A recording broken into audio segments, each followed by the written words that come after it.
So let's say you have somebody you know deep down, you got to let them go. They're not doing their job. They're not good at their job. Keep asking the same questions, causing you problems. They're costing the company money.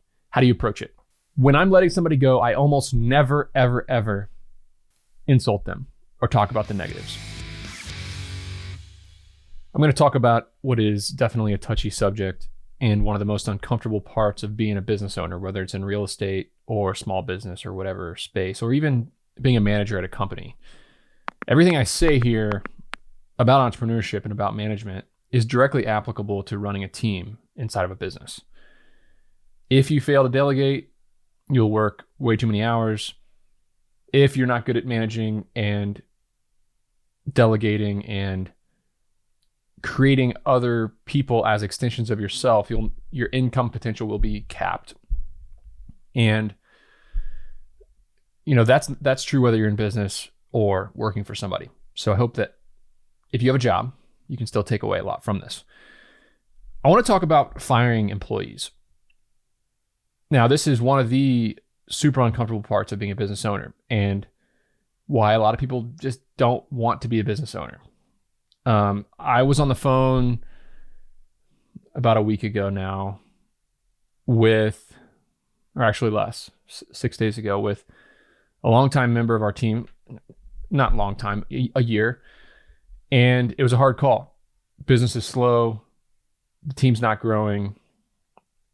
We're doing less work. Real estate is in the hole. And we went from 60 employees to 52 employees in the past 2 months. I personally had to let go 3 of those folks. And another hard part about being on a Zoom, full remote team is that you have to let people go by Zoom. So here I was on a Zoom call with a 25-year-old kid telling him we just had to let him go and that it was my fault and I didn't deliver the opportunity that I'd promised him when I'd hired him a year ago, and that I hoped that, I was willing to do whatever I could to help him get a new job. And this kid was competent. This was the first time in my life I've ever had to fire somebody who was a good person and a really valuable asset. I'll talk about firing other types of employees in a minute, but he cried on the call with me. He basically said, I got out of college 3 years ago. I went to work for 2 startups. Both of them ran out of money. I was laid off. Now I'm laid off from this real estate company. The economy is very treacherous right now. We don't know what's going on. I don't know what I'm going to do. And that's the truth. I mean, it's hard to do that. I was actually able to make a tweet about this kid, and I'm sure he got an opportunity for a new job, which is amazing. I made a tweet that said I just had to lay off a super hungry, competent 25-year-old. If you're interested, send me a DM. And I think I got 15 or so companies to email him, a lot where he's located. So that's just an advantage that I have now. Because of the network, you might not have that. But that's okay. I mean, if you zoom out, your job as the owner of your company, as the manager of your business, as the manager of your department, your job is to keep the company healthy above all else. If the company's not healthy, every single person at your organization's job is at risk, your family's at risk. And if the company doesn't make money, if the business doesn't make money, you are not doing your job. That's number one. But yeah, it is nerve-wracking when you have 60 employees that all have families that are all dependent on you as a boss. In this case, me. So when the business slows down, when things don't go well, you have to lay people off. It's a super hard part about being a business owner, but it's very natural. It's a normal part. It's a normal part of being an employee. Hey, your company's going through tough times. You might need to go find a new job. Happens to people all the time. Happened to people in 2008. Happens to people today. Now let's talk a little bit about how you go about doing this. And I want to talk about next the employee that is at your company or on your team that you know doesn't work hard, that you know doesn't add a lot of value, that you know might not have. And every single employee who's let go is let go for one of 2 reasons. One is competence. They're either not that competent or they don't have the best interest of the team. It's either a moral dilemma or a competency problem. One of those two reasons. That's where all conflict inside companies comes from. You're never going to let somebody go who's super competent, adding value to the team, and also has the best interest of the team in mind. So I'm also going to say another thing here that is controversial. In my opinion, most people are not go-getters. They're not 10Xers. They're not people who can add a super amount of value to a company. I'd say 5% of all human beings are 10Xers. They're the ones that really drive profit inside of an organization. They're really, really good at their job. And they are the ones that you need to find and hold on to. We're lucky to have a lot of them inside of Bolt Storage. I'd say 10 plus and more coming out of the woodworks every day. But most people are not. So what you have to do is do the work to find them. It's very rare that you can figure it out through an interview whether or not somebody's a 10Xer or not. And again, I'm talking about small business, small teams. I'm not talking about trying to hire corporate CEOs and being able to spend, $50,000 on a headhunter in 3 months of, in-depth interviews to figure out if somebody's correct. I'm talking about, hey, there's a job that needs done. It's not that complicated. Let's hire somebody. Let's have them do the job. And they're not working out. In my experience, the moment you think in your head, damn, this employee is not doing a good job. They're asking the same questions. They just don't seem like they're really forward thinking. They're not thinking about things the way I do. And I've told them several times, and they are not able to really grasp it. The moment you have those thoughts, in my opinion, I'm very good at this maybe, but the moment you have those thoughts, it's almost always correct. It's almost always correct that employee is just not a 10Xer and they need to be let go that very moment. Many times the business is not in a position to let that person go. Many times they need them. Many times they're growing. And there's a lot of nuance around this. You can't always just fire these people right away. But there are far too many business owners who push this stuff off for way too long. They hire slow and they fire really slow. They have employees that stress them out. They talk themselves into keeping these employees around because they need them, or because they're decent people, or because they think they can learn, or they think they can change. And that's just not my experience. When you find out that somebody's not good at their job, let them go that very moment. It is almost always the best answer, and you're almost always regretting it and looking at that moment that you have to let that person go with dread. But the moment it's over, you feel like a monkey gets off your back. You feel a weight lifted off your shoulders.